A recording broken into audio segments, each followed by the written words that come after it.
Já reparou que animais completamente diferentes têm exatamente as mesmas cores no oceano?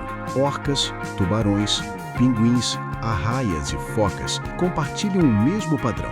Parte de cima escura, parte de baixo clara. E isso não é coincidência. No mar, a luz vem sempre de cima. Visto do alto, o corpo escuro se mistura com o fundo profundo.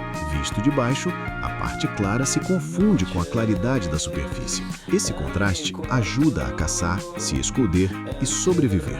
Funciona para predadores como as orcas e os tubarões, e também para animais que precisam se proteger enquanto nadam, como os pinguins. Mesmo sem serem parentes próximos, esses animais evoluíram da mesma forma. No oceano, quem se adapta melhor permanece. Quer conhecer ainda mais dos animais e da natureza?